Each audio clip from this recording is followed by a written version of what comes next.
اللهم صل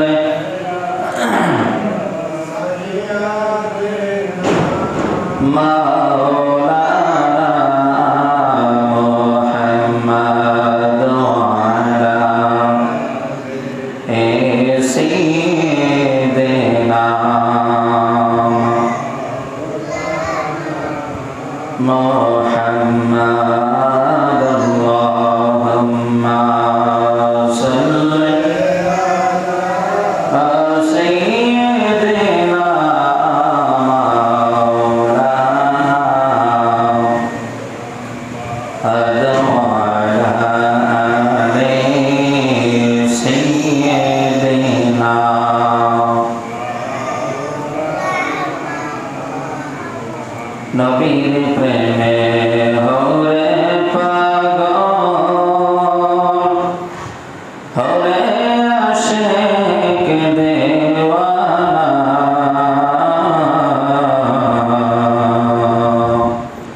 ভেগে থাকলে যাইতে পারো ওই যে সোনার মদিনা।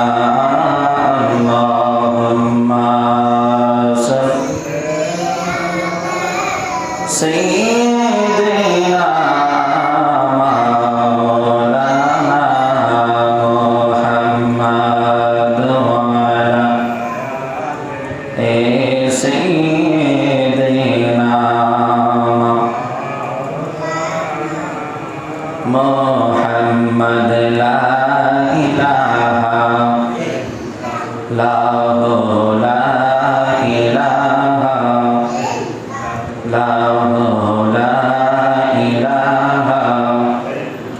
নাই কোনো মাবুদ আল্লাহ ছাড়া, নাই কোনো মাবুদ আল্লাহ ছাড়া।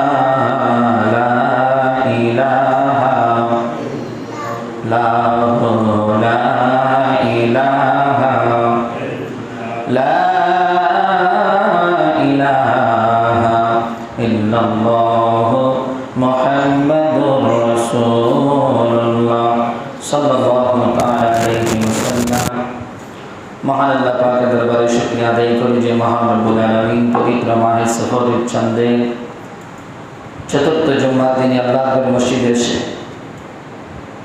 জুমার সালাত আদায় করার রব্বিল কারীমের প্রশংসা তারিফ করার যে সুযোগ তৌফিক করে দিলেন, সেই জন্য শুকরিয়া তার শুকরে জবান করে মহব্বতে করি আলহামদুলিল্লাহ।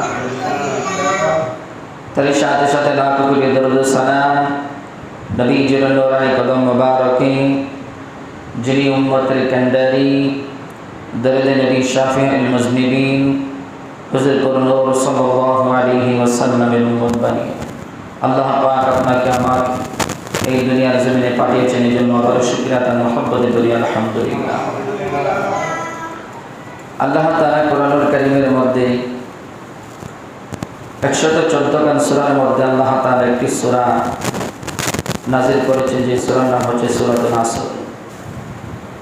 এই সূরার মধ্যে আল্লাহ তাআলা চমৎকার ভাষায় বলে দেন, বিসমিল্লাহির রহমানির রহিম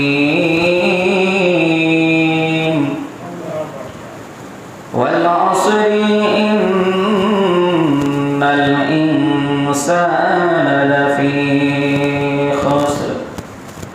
আল্লাহ পাক রব্বুল আলামিন বলেন, সময়ের কসম, নিশ্চয়ই মানুষ ক্ষতির মধ্যে এবং নিশ্চয়ই মানুষ ক্ষতির মধ্যে নিপীড়িত রয়েছে। কে বলেন? আল্লাহ। তারপর আল্লাহ তাআলা বলেন, ইল্লাল্লাযীনা আমানু ওয়া আমিলুস সালিহাত, যাহারা ঈমান আনিয়াছে ও নেক কাজসমূহ করিয়াছে এবং সত্য সম্বন্ধে উপদেশ প্রদান করিয়াছেন তারা ব্যতীত। ওয়া তাওয়াসাউ বিল হাক্কি ওয়া তাওয়াসাউ বিস সাবর, এবং যারা ধৈর্য ধারণ করেছেন এবং যারা হকের পথে রয়েছেন। সুবহানাল্লাহ। পৃথিবীতে প্রত্যেক মানুষ একরকম নয়, সবাই ধৈর্য ধারণ করতে পারে না। আল্লাহ তাআলা দুনিয়ার জমিনে যত নবী রাসূল 1,24,000 নবী রাসূল আল্লাহ তাআলা পৃথিবীতে পাঠিয়েছেন। আমরা অনেকের নাম জানি না। আমরা আলেম ওলামা অনেক হলে কি হবে, কিন্তু সকল আম্বিয়া কিরামদের নাম, সমস্ত রাসূলদের নাম সবাই জানে না। কারণ আল্লাহ পাক রব্বুল আলামিন 1,24,24,000 নবী রাসূলদের মধ্যে মাত্র 25 জন নবীর নাম আল্লাহ কোরআনে উল্লেখ করেছেন। ঠিক কি না বলেন? এই 25 জন নবী রাসূলের নাম আমরা জানি এবং আমরা অনেকের নাম জানি। এর মধ্যে ধরেন প্রায় 300 নাম আমরা জানি, এর চেয়ে বেশি হবে আমরা জানি। কিন্তু আল্লাহ তাআলা 1,24,24,000 নবী এবং রাসূল আল্লাহ তাআলা সৃষ্টি করেছেন। আমরা কাউকে দেখি নাই, তারাও আমাদেরকে দেখে নাই, কিন্তু তাদেরকে সৃষ্টি করেছেন কে? আল্লাহ। কথা বলেন কে? আল্লাহ। এই দুনিয়ার জমিন আল্লাহ পাক রব্বুল আলামিন প্রত্যেকটা মানুষের সঙ্গে আল্লাহ ফেরেশতা নিয়োজিত করে রেখেছেন। আল্লাহ পাক জিবরাইল বানিয়েছেন, মিকাইল বানিয়েছেন, ইসরাফিল বানিয়েছেন, আজরাইল বানিয়েছেন।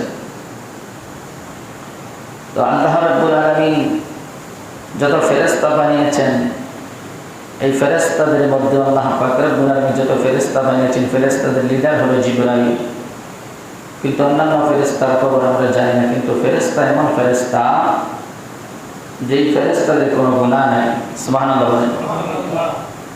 যেই ফেরেশতা তারা হচ্ছে মাসুম, নবীগণ মাসুম, এবং আল্লাহ পাক আমাদেরকে জানিয়েছেন আশরাফুল মাখলুকাত। আমরাও যখন পৃথিবীতে এসেছি আমরা মাসুম ছিলাম। ঠিক কিনা বলেন?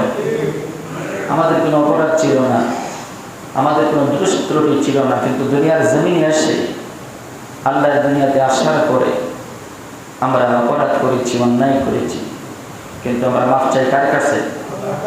আল্লাহর কাছে। তো আল্লাহ পাক রব্বুল আলামিন দয়াবান আল্লাহ তাআলা ফেরেশতাগুলো বানিয়েছেন, আল্লাহ পাক জিন জাতীয় বানিয়েছেন, আমাদেরকে আল্লাহ তাআলা বানিয়েছেন। তবে আল্লাহ পাক তাদের মধ্য থেকে আমাদেরকে আল্লাহ তাআলা বলে দিয়েছেন ওয়াল আসরি। আল্লাহ তাআলা সময়ের কসম করে বলেন ইন্নাল ইনসানা লাফি খুসর। নিশ্চয়ই মানুষ ক্ষতির মধ্যে নিগঠিত রয়েছেন, মানুষ ক্ষতিগ্রস্ত। একমাত্র ইল্লাল্লাযিনা আমানু, যারা ঈমান আনয়ন করেছে, ওয়া আমিলুস সালিহাত, যারা সালেহ ও নেককারগণ। সুবহানাল্লাহ। এবং যারা হকের পথে রয়েছে, ওয়া তাওয়াসাউ বিল হক ওয়া তাওয়াসাউ বিস সাবর, যারা হকের পথে রয়েছে এবং যারা ধৈর্য ধারণ করে থাকেন তারা। যত নবী রাসূলকে আল্লাহ তাআলা নবুয়তি দান করেছেন, প্রত্যেকটা নবী রাসূলের মধ্যে ছিল কি? ধৈর্য। কি ছিল? ধৈর্য। যার ভিতরে ধৈর্য ছিল না তাকে আমার আল্লাহ নবুয়তি দান করে নাই। আল্লাহ তাআলা দুনিয়ার জমিনে যত নবুয়তি আল্লাহ নবী রাসূলদেরকে দান করেছেন, প্রত্যেকেই ধৈর্যশীল ছিলেন। এই জন্য আমাদের মানুষের মধ্যে যাদের ধৈর্য রয়েছেন, একজনে গালি দিয়েছেন, আপনি তাকে মন থেকে ঘৃণা করলেন, যেটাকে আদাফুল ঈমান, দুর্বল ঈমানের পরিচয় বলা হয়। আপনি তাকে মন থেকে ঘৃণা করলেন, আল্লাহ তাআলা আপনার মর্যাদা বাড়িয়ে দিবেন। সুবহানাল্লাহ। একজন মানুষ আপনাকে গালি দিল, আপনি তার সাথে আপনার জবান ধরে গালি দেওয়ার কোনো প্রশ্নই আসে না, আপনিও তাকে মন থেকে ঘৃণা করেন। কেউ যদি আপনাকে কর্কশ ভাষায় কথা বলে, আপনি তাকে মন থেকে ঘৃণা করেন, তার সঙ্গে তর্ক করার কোনো প্রয়োজন নেই। আল্লাহ হাবিবের সাহাবায়ে কেরাম ছিলেন অসংখ্য, কিন্তু তার মধ্যে দুইজন, একজন ছিলেন খুব নরম ভদ্র, আরেকজন ছিলেন খুব গরম। একজন হচ্ছেন সাইয়েদনা হযরত আবু বকর সিদ্দিক, আরেকজন হচ্ছেন হযরতে ওমর রাদিয়াল্লাহু তাআলা। যে গরম এবং নরম, একজন ঠান্ডা মেজাজের, আরেকজন গরম মেজাজের, দুইজনেই দেখেন আমার নবীর পাশে কোনো মদিনায় ঘুমায়। ঠিক না বলেন? হযরতে আবু বকর সিদ্দিক ছিলেন কেমন? কোমল মনের অধিকারী। আর আবু বকর সিদ্দিক রাদিয়াল্লাহু তাআলা যে নম্রতা, ভদ্রতা ছিল, আল্লাহর হাবিব সাল্লাল্লাহু আলাইহি ওয়াসাল্লাম যখন অনেক আশ্চর্য জিনিস দেখতেন আবু বকরের মধ্যে, তখন আমার নবী মুস্কি মুস্কি তখন ওনার দিকে তাকায় হাসতেন। সুবহানাল্লাহ। আমার নবী হাসতেন মুস্কি হাসি, তাবাসসুম, নবীজি মুস্কি হাসি দিতেন আবু বকরের কার্যকলাপ থেকে। ওমরের যখন অনেক সময় রঙা তলোয়ার নিয়ে যখন দাঁড়াইতেন, তখন আমার নবী বলতেন আমার ওমরের মধ্যে আমি অনেক কিছু দেখতে পাই। সুবহানাল্লাহ। কারণ ইসলাম এক সময় গোপন ছিল, হযরত উমর ইবনে খাত্তাবের মাধ্যমে ইসলাম প্রকাশিত হয়েছে। সুবহানাল্লাহ বলবেন না? উমর রাদিয়াল্লাহু তাআলা যখন তিনি কালিমা পড়েছেন তখন তিনি বলেন গোপনে নয়, এবার প্রকাশ ইসলাম প্রচার হবে। সুবহানাল্লাহ। নবীজি রাহমাতুল লিল আলামিন মক্কাতুল মুকাররমায় 13 বছর তিনি কষ্ট করেছেন, 10 বছর তিনি মদিনায় কষ্ট করেছেন। এর মধ্যে 10 আর 13 23 বছর চলে গেল নবীজির কষ্টের জীবনী। আল্লাহ হাবিব সাল্লাল্লাহু আলাইহি ওয়াসাল্লামের 63 বছর জিন্দেগীর মধ্যে 40 আর 23 মোট হলো 63 বছর। দুনিয়ার জমিনে আল্লাহ হাবিব সাল্লাল্লাহু আলাইহি ওয়াসাল্লাম 63 বছর থেকে গেলেন। আমার নবীর জবানে কাউকে কোনো গালি দেই? কথা বলেন, গালি দেই? আমার নবী কাউকে কোনো বদদুয়া দেই নাই। নবী আল্লাহর কাছে দোয়া করেছেন। তাইফের যুবকেরা রাসূলকে পাথরের আঘাত করেছে, নবী দোয়া করেছেন, আল্লাহ তুমি তো হেদায়েতের মালিক, আল্লাহ তুমি তাদেরকে হেদায়েত দান করো। জিবরাইল এসেছেন, ইয়া রাসূলুল্লাহ আপনাকে পাথর মেরে আপনাকে রক্তাক্ত করে দিয়েছেন, আপনি রাসূল একবার শুধু বলেন, আপনি তো হাবিবুল্লাহ, আপনি শুধু একবার বলেন যে আপনি রাসূল কষ্ট পেয়েছেন, আল্লাহ তাআলা এই জমিনটাকে আল্লাহ তাআলা উল্টিয়ে দিবেন।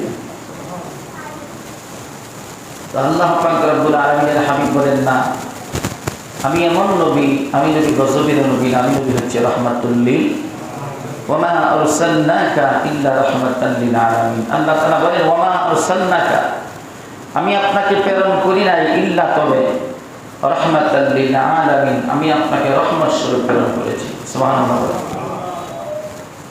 ওই নবী রাহমাতুল লিল আলামিন কেমন রহমত। আমরা মানুষ এখন ক্ষতিগ্রস্তের মধ্যে রয়েছি, কিন্তু আমরা যে ইসলাম পেয়েছি, ইসলাম আমাদের জন্য শান্তি, কিন্তু আমাদের মধ্যে কোনো শান্তি আছে না? নাই, অশান্তি। আমাদের মধ্যে শান্তি নাই। কিন্তু এমন একটা সময় ছিল ইসলাম ছিল অশান্তি, কিন্তু মানুষগুলো শান্তির মধ্যে আসতে তারা ইচ্ছুক হয়েছিল। ইসলামের মধ্যে যিনি প্রথম মহিলাদের মধ্যে শহীদ হয়েছিলেন তার নাম হল হযরত সুমাইয়া।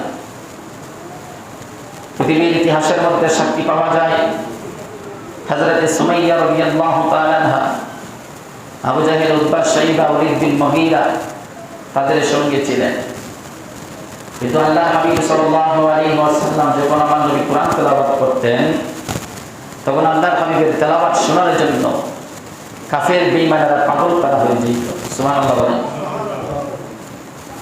আল্লাহর হাবিব যখন তেলাওয়াত করতেন, কোরআন কিন্তু এইভাবে ছিল না, ছিল না। এখন তো সমষ্টিগত কোরআন, জের হরফ, নক্তা হরফ সবগুলো এখন আলহামদুলিল্লাহ দেয়া আমরা খুব সুন্দর করে আমরা করতে পারি।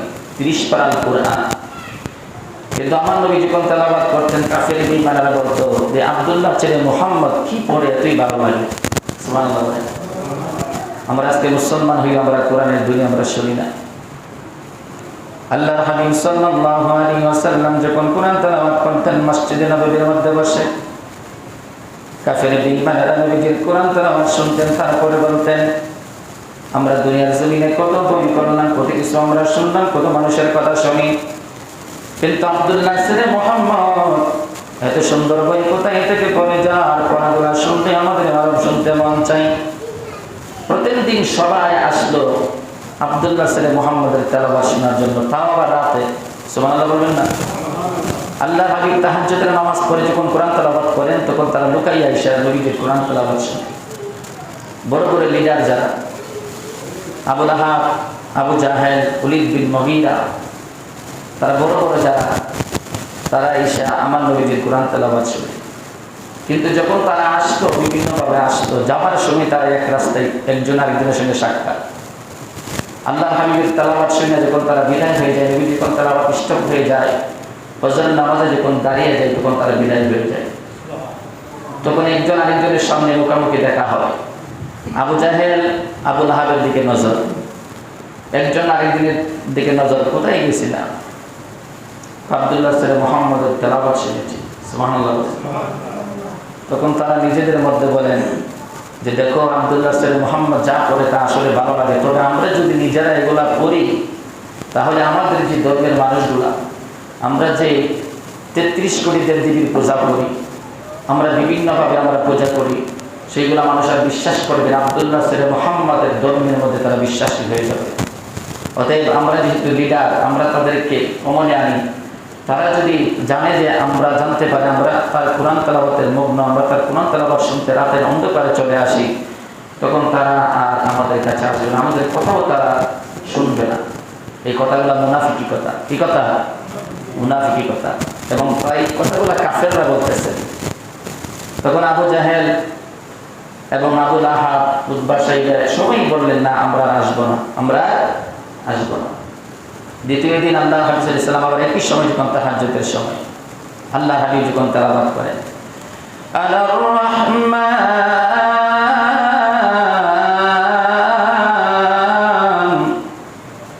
আল্লামাল কুরআন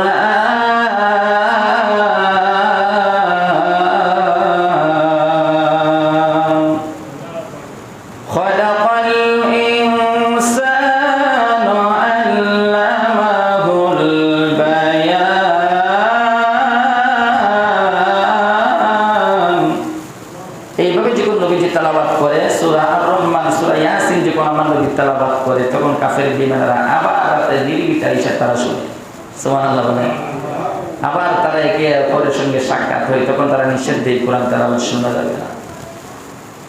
কিন্তু তাদের মধ্য থেকে একজন আল্লাহর হাবিব যখন তিনি মসজিদ নববীর মধ্যে বসে আল্লাহর কোরআন তেলাওয়াত করে, একজন মহিলা যার নাম হলো হযরত সুমাইয়া, সুবহানাল্লাহ বলে, যিনি তখন ইসলাম গ্রহণ করে নাই। তিনি বিভিন্ন দেব-দেবীর পূজা করত। আবু জাহেল, উতবা, সাইবা, ওলীদ বিন মুগীরা তারা যেই দলে ছিল উনি সেই দলেই ছিল। কিন্তু আল্লাহর হাবিব রাহমাতুল লিল আলামিন যখন আমার নবীজি কোরআন তেলাওয়াত করে, তখন মসজিদের পাশ দিয়ে যায়। আমার নবী বসে যখন আল্লাহর কোরআন তেলাওয়াত করে, তখন সুমাইয়া টুপি দিয়ে তাকাইয়া দেখে, কি আশ্চর্য, এত সুন্দর কণ্ঠের তেলাওয়াত তো আমি কোনোদিন শুনি নাই। সুবহানাল্লাহ। সুমাইয়া একটু দাঁড়াইলেন, উনি শুনলেন, শোনার পরে কই বড় ভালোই লাগে। দাঁড়াইতে ওখানে ওনার সামনের লোকগুলা চলে গেলেন, উনি এখানে দাঁড়াইয়া শুনলেন, অনেকক্ষণ পর্যন্ত শুনলেন, যতক্ষণ আল্লাহর হাবিব তেলাওয়াত করলেন। সুবহানাল্লাহ। হযরত সুমাইয়া রাদিয়াল্লাহু তাআলা যখন তিনি কোরআন তেলাওয়াত শুনলেন, কোরআন তেলাওয়াত শুনে তিনি কোরআন তেলাওয়াতের প্রেমে পড়ে গেলেন, এই কোরআনের মহব্বতে তিনি পড়ে গেলেন। তখন তিনি পরের দিন আবার এমন সময় আসলেন কোরআন তেলাওয়াতের জন্য, কোরআন তেলাওয়াত শোনার জন্য। এটা কার আকর্ষণ? কোরআনের আকর্ষণ। এখন হযরত সুমাইয়া রাদিয়াল্লাহু তাআলা আনহা যখন এইভাবে কোরআন তেলাওয়াত শুনতেছেন, কোরআন তেলাওয়াত যখন শুনতেছেন, আল্লাহর হাবিব সাল্লাল্লাহু আলাইহি ওয়াসাল্লাম কোরআন তেলাওয়াত যখন শুনতেছেন, হযরত সুমাইয়া রাদিয়াল্লাহু তাআলা তিনি তখন সিদ্ধান্ত নিলেন এক উপনয়নের সময় যে না, আমি বাকি জিন্দেগি আমি বরবাদ করে ফেলেছি আমি দেবদেবীর পূজা করে। আসলে মুহাম্মদ সাল্লাল্লাহু আলাইহি ওয়াসাল্লাম যে ধর্মের কথা বলে, সেই ধর্মটাই বলে হয় আসল ধর্ম, আমাদের ধর্মটা মনে হয় সত্য না। তখন হযরত সুমাইয়া রাদিয়াল্লাহু তাআলা আনহা তিনি আল্লাহর হাবিব সাল্লাল্লাহু আলাইহি ওয়াসাল্লামের কাছে এসে কালিমা পড়ে তিনি মুসলমান হয়ে গেলেন। যখন কালিমা পড়ে তিনি মুসলমান হয়ে গেলেন, তখন ওই যে আবু জাহেল, আবু লাহাব, ওলীদ বিন মুগীরা, আবু সুফিয়ান তারা শুনতে পাইল যে হযরত সুমাইয়া যে আমাদের দলে ছিল, এই সুমাইয়া নাকি কালিমা পড়ে আব্দুল্লাহ স্যারের হাতে ধরে মুসলমান হয়ে গেছে। এই কথা শোনার পরে তাদের মাথা গরম না ঠান্ডা? কথা বলে, মাথা গরম হয়ে গেছে। তখন হযরত সুমাইয়া রাদিয়াল্লাহু তাআলা যখন তিনি বাড়িতে চলে গেলেন, ওনার অন্তরে কোন কোরআনের মহব্বত। দেখেন আমরা মুসলমান হয়েছি কিন্তু আমাদের অন্তরে কোরআন নাই। এই কোরআনের মহব্বত যদি অন্তরে থাকতো তাহলে আমাদের সমাজে এমন উশৃঙ্খল বিশৃঙ্খল হইতো না। হযরত সুমাইয়া যখন এই কোরআন তেলাওয়াত, ওনার আগ্রহ হচ্ছে আমি যে কোরআন তেলাওয়াত যেইগুলো আমি শুনলাম এটা যেন আমি পড়তে পারি। সুবহানাল্লাহ বলেন। আল্লাহর হাবিবের কাছে গেলেন, আল্লাহ হাবিব সাল্লাল্লাহু আলাইহি ওয়াসাল্লাম তাকে বিধান করে দিলেন যে তুমি এইভাবে চলবা, এইভাবে তুমি চলবা। তো আল্লাহর হাবিব সাল্লাল্লাহু আলাইহি ওয়াসাল্লাম যখন ওনাকে বললেন, রাতের বেলা যখন তিনি হুজুরায় যখন ঘরের মধ্যে তিনি আসলেন, কিন্তু ওনার চোখের মধ্যে তার ঘুম আসে না। ওনার একটা পেরেশান যে আমি যে কালিমা করে মুসলমান হয়ে গেলাম, যদি আবু জাহেল, ওলীদ বিন মুগীরা, আবু লাহাব যদি শুনতে পায় তাহলে আমাকে তারা মেরে ফেলবে। তখন তিনি কালিমা করে তখন তিনি ঘর থেকে বের হয় নাই। কিন্তু বলেন একটা মানুষ যখন মুসলমান হবে, বিদুর্মী থেকে যখন সে আল্লাহ কালিমা করে যখন মুসলমান হয়ে যাবে, মানুষ শুনবে না। সেইভাবেই হযরত সুমাইয়া রাদিয়াল্লাহু তাআলা আনহার কথা যখন আবু জাহেল যখন শুনতে পাইলেন তখন আবু জাহেল তার সৈন্য দল নিয়ে চলে আসলেন হযরত সুমাইয়ার কাছে। রাতের অন্ধকারে যখন আসলেন হযরত সুমাইয়ার দরজার মধ্যে যখন ফট করে আওয়াজ করলেন, হযরত সুমাইয়া ঘরের মধ্যে ওনার বিছানার মধ্যে শুয়েছিলেন আর আল্লাহ তাসবিহ করতেছিলেন। সুবহানাল্লাহ বলেন। হযরত সুমাইয়ার অন্তরের মধ্যে একটা কম্পন সৃষ্টি হয়ে গেল যে আমার দরওয়াজার মধ্যে কেউ এইভাবে কোনোদিন আঘাত করে নাই। তখন হযরত সুমাইয়া তিনি ঘর থেকে আওয়াজ দিলেন কে? তখন বলেন আবু জাহেল এসেছেন আপনার সঙ্গে দেখা করার জন্য, আপনি একটু বাইরে হন। হযরত সুমাইয়ার অন্তরে আরো কম্পন সৃষ্টি হয়ে গেল যে আবু জাহেল আমাকে মেরে ফেলবে। তখন হযরত সুমাইয়া রাদিয়াল্লাহু তাআলা তখন তিনি ঘরের ভিতরে তিনি বসা, যখন ওনার দরওয়াজা ভেঙে ফেলবে এমন সময় তিনি দরওয়াজা খুলে দিলেন। দেখেন মহিলাদের মধ্যে আল্লাহর কেমন প্রেম ছিল, হুব্বুল্লাহ হুব্বে রাসূল কেমন ছিল। একজন মহিলা মানুষ যখন আল্লাহ নবীর মহব্বতের কালিমা যখন পড়েছেন, এই কালিমা ইসলাম যে ধর্মটা, এই ধর্মটা এত সহজ নয়। আমরা মুসলমান দাবি করি কিন্তু আমাদের মধ্যে নামাজ নাই, আমাদের মধ্যে হক হালাল কোনটা সঠিক কোনটা বেঠিক আমাদের মধ্যে নেই। কিন্তু সুমাইয়া দেখেন একজন মহিলা মানুষ যখন ওনার দরওয়াজা যখন ভেঙে ফেলবে তখন তিনি দরওয়াজাটা খুলে দিলেন। দেখলেন অনেকগুলা মানুষ, আবু জাহেলের সৈন্যরা আসলো হযরত সুমাইয়াকে। তখন আবু জাহেল ডেকে বলতেছেন, সুমাইয়া তোমাকে আমি বড় বিশ্বাস করতাম, তুমি আমাদের দলের লোক ছিল, কিন্তু তুমি কিভাবে আব্দুল্লাহ ছেলে মুহাম্মদের কালিমা তুমি পড়লা? এই কথা বলার পরে হযরত সুমাইয়া রাদিয়াল্লাহু তাআলা তখন তিনি কোনো কথা বলেন না, ওনার অন্তরের মধ্যে কম্পন সৃষ্টি হয়ে গেল। তখন হযরত সুমাইয়াকে আবু জাহেল ডেকে বলতেছেন, সুমাইয়া তুমি যেহেতু আব্দুল্লাহ ছেলে মুহাম্মদের কালিমা তুমি পড়ে ফেলছো, আমি তোমাকে কোনো কষ্ট দিব না, তোমাকে কোনো আঘাত দিব না, তবে আমি তোমাকে বলি আব্দুল্লাহ ছেলে মুহাম্মদের কালিমা তুমি বাদ করে দাও, কার কালিমা তুমি ভুলে যাও, আমাদের ধর্মের মধ্যে আবার ফিরে আসো, আমি তোমাকে অটল সম্পত্তি তোমাকে দান করবো। জবান করে বলেন নাউজুবিল্লাহ। হ্যাঁ সুমাইয়া, তোমাকে আমি